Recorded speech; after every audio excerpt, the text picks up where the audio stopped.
Ready? Start.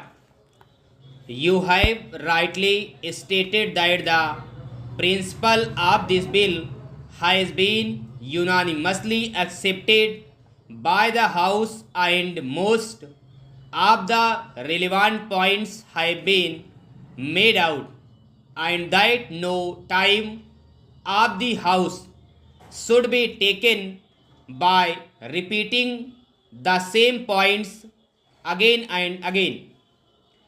One of the points on which I want to lay stress and which is being disputed again and again by the Treasury benches is the question of cottage industries. Though you pointed out to them yesterday that there is provision in this bill to take into consideration the cottage industries also, and the honorable the deputy minister realized it. Again there was a point raised by Mr.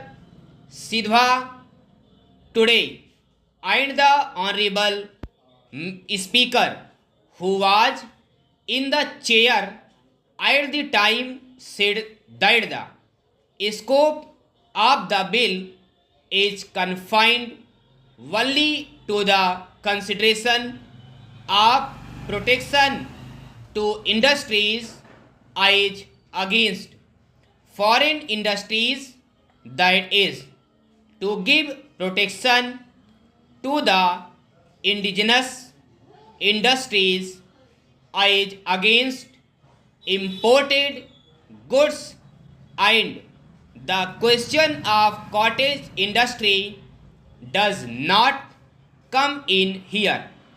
The Honorable Deputy Minister detailed this. Unless protection is given to indigenous industries, we shall not be able to develop industrially. I wholeheartedly support this proposition. I am not against it. Para. When I speak of cottage industries, I do not for a moment think that our country should not be developed on the same lines as the other countries in the world.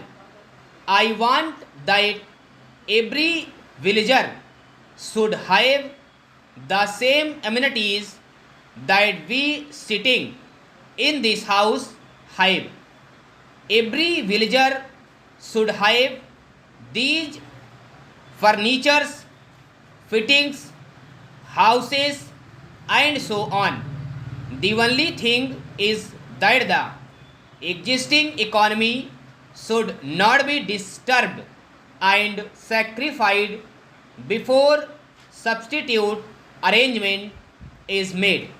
Before we give protection to any bigger industries, the first thing we should consider is that the materials which are at present being produced in our villages to meet the requirements of our villages and on which the economic life of the villagers rests are properly safeguarded.